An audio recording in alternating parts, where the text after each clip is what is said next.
A first condition for the rationality of a reform is that the pressure of extant interest should demand it, that the new habit should seem valuable to the imagination, when imagination is merely visionary, does not render the proposed habit politically desirable.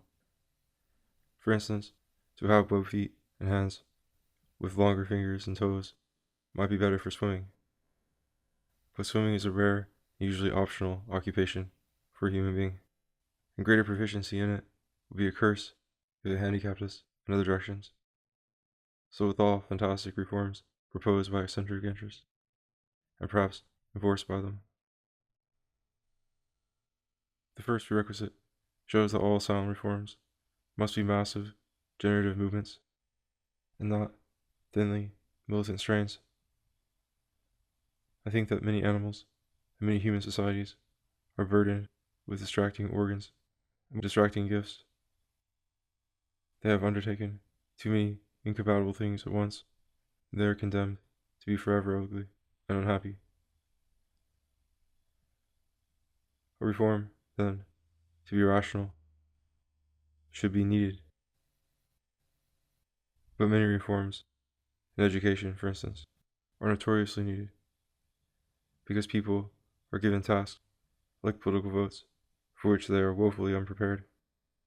And yet, to give them the necessary education is impossible, and to withdraw the vote from them, now that they have it, might not even, if feasible, produce a better order of society.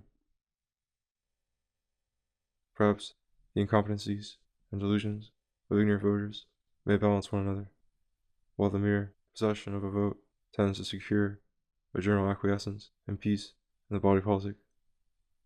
For a proposed reform to be rational, then, the state of society should be such that the alien branch grafted upon it may take root, and may prove self-consolidating and innocent.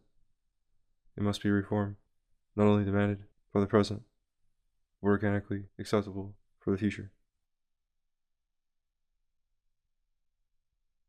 The second condition for rationality in reforms is often insisted on by enthusiasts to the exclusion of the first. The reform will work, they say, because the whole world will be reformed so as to like it. No need, therefore, that the world should demand or should like it now. It ought to demand and to like it, and we must change and reform it until it does. But reformers of this mind are not reformers, they're revolutionaries. They don't wish to improve the existing order or bring it to its natural perfection. They wish to destroy it and to establish another order after their own particular plan. No doubt their plan will be the reproduction of something once actual or suggested by something once actual to their fancy, which is itself a part of the current world. An element congruous with the generative order of nature will therefore be found in their endeavors, but it may be an insignificant, eccentric, short-lived caprice, contrary to the general and fundamental movement of history. And the reform, if they can carry it out at all, will be a false step, a waste of effort, an impediment to the easy attainment of greater and more fruitful developments.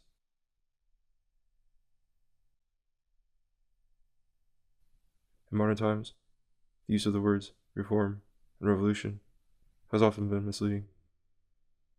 The French Revolution was a real revolution, but the English Revolution of 1688 and the American Revolution were essentially reforms. They respected and liberated the regenerative order of life and of institutions in those countries. The movement called, par excellence, the Reformation, however, was not a reform, but an insurrection, a fundamental revolution and break with a still vital past. It aimed at reversing the first principles of traditional authority. Logically and politically, nothing could have been more militant, since direct appeal was allowed to primal will in each individual, nation, or government to decide every issue. Historically and emotionally, however, an appeal was made from one authority to another, from the Pope to the Prince, from the Church to the Bible, and ultimately from the Bible to science, to the conscience, or to the heart. Only in extremities, where after centuries of dilapidation, did the free spirit perceive that it was denying all authority. Yet, in spite of historical criticism and subjective philosophy, the shell of Christian orthodoxy still holds, at least nominally, for there is more conservative force in institutions than in sentiment. More than half of Europe has resisted the religious revolution, while in the Protestant countries, a halt had been made at different points in different places, the quarrel seldom reaching any radical position, but always taking some accidental interest or tenet for an axiom.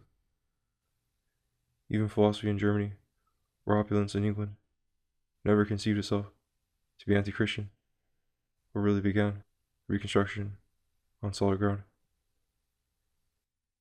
In this so-called Reformation, both the attack and the resistance were strengthened and confused by a great, normal, genuine reform that was going on at the same time, called the Renaissance, but I think it more truly designated by the term afterwards given in Germany to one of the later phases of it, namely, the Enlightenment.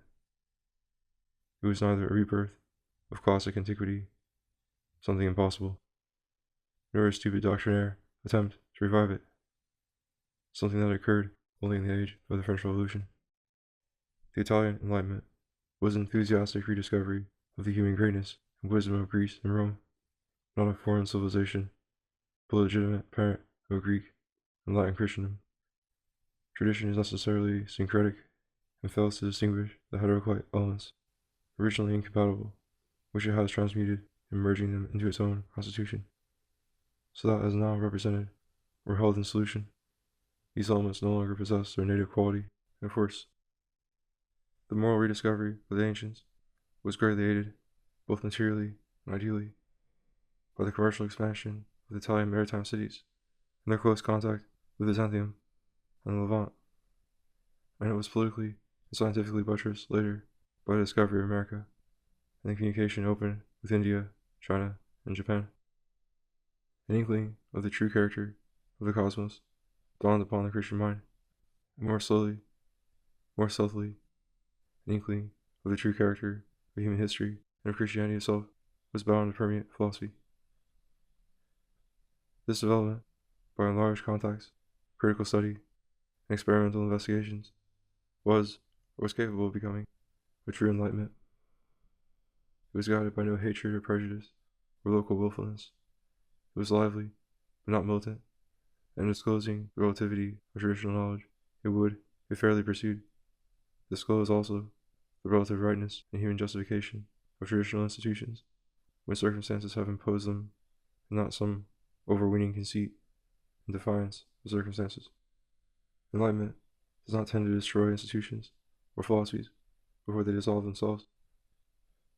It may destroy some illusions in society, as it does in the philosophers, but in both, the illusions of vanity are only too tenacious. Cynical positivists are supposed to advocate the teaching of old myths to the people in order to comfort them, but I think the people, if left free, will invent or embrace comforting new myths enough of their own accord. It is never the enlightened who break images, abolish monasteries, or turn churches into cinemas. It is only some rival victim of illusion, or of ambition, or of avarice. The mere existence of enlightenment softens the fury of contending sects. If enlightenment extended to politics, it would soften the fury of parties without abolishing them, since there are natural interests that parties without to serve. Enlightenment is more dangerous to fanatics of all sorts, and more hated by them than are other fanatics. So during the Reformation, the various wild spirits let loose could not rest unless they were absolutely sure and radically mistaken about something precious, beginning with the Bible. In modern times, rational reform has been the express ideal of liberal circles. Abuses were to be abated, ignorance was to be dispelled, comfort and leisure were to be largely diffused, and national feuds were to be abolished by the arbitration of all claims. All opinions, especially in religion, were to be freely expressed. Ventilation of itself would disinfect them, and produce a practical unity in spite of unimportant differences in cult or in dogma. So, in politics, discussion would explain and conciliate all differences, and compromise would render all actions complementary and compatible, each in its own measure and sphere. In a word, all human quarrels turned upon faint objects, all real interests were harmonious. What interests could these be that liberal opinion regarded as harmonious? I think they may be reduced to two: the interest in material comfort and the interest in moral liberty. Equality and later democracy have been nominal battle cries of liberalism, but liberals have never really desired such things. Real equality is incompatible with that private wealth and that moral liberty which were at bottom the aspiration of the school. Moral liberty invites diversity and presupposes it. Why should we be incited to differ if we all, in fact, and by nature agreed? And we do agree, in fact, and by nature, in wishing to be comfortable and free, while we profoundly differ by nature and in fact as to what we are able to do, or would wish to do, with our comfort and freedom. We are different from one another. We wish to grow more different, and for that reason, to be truly ourselves, we passionately demand freedom. The age of liberalism, the second half of the 19th century, succeeded in describing this natural diversity of life, zoological, historical, and moral, but it failed sadly in universalizing comfort and spreading through all nations an individual moral liberty. It had reckoned without its host. It had enabled mankind to grow far more numerous and more exacting in its standard of living. It had multiplied instruments for saving time and labor, but paradoxically had rendered life more hurried than ever before, and labor more monotonous, and in itself less rewarding. The people have been freed politically and nominally by being given the vote, and enslaved economically, and being herded in droves under anonymous employers and self-imposing labor leaders.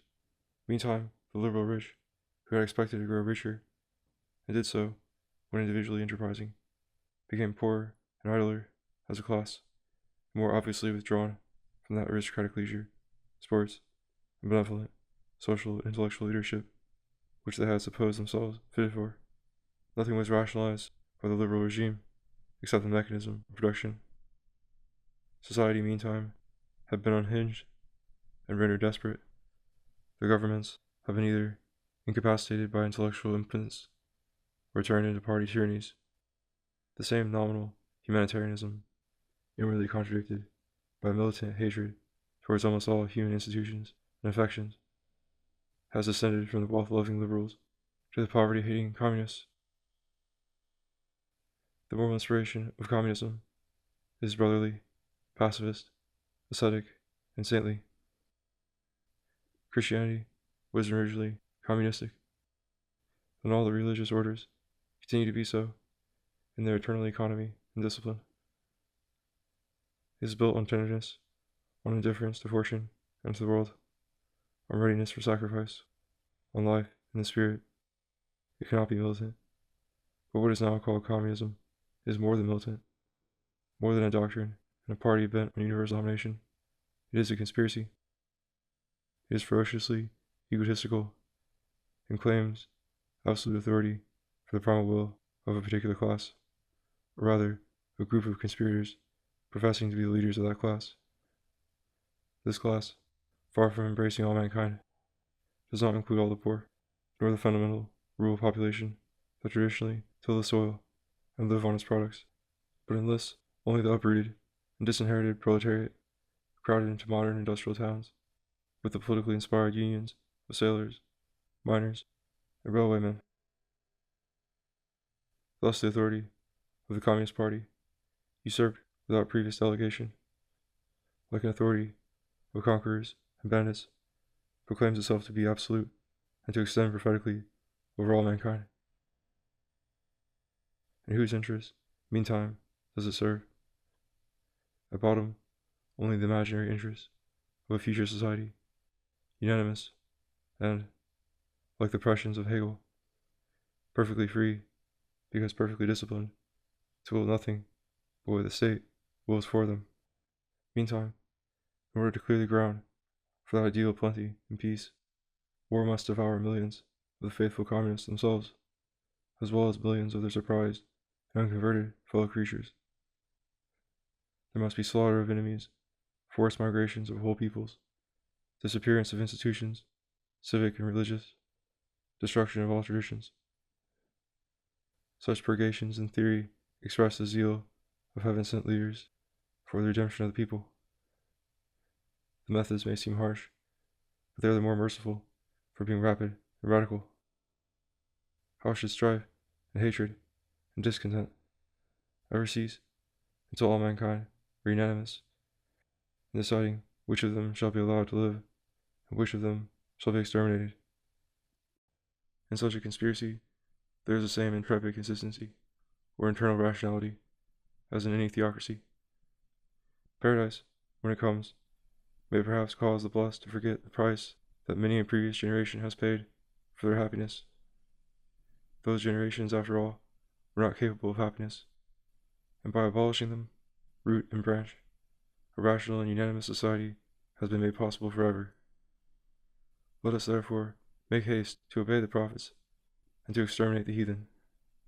By dialectical necessity, only the unanimously happy will have survived.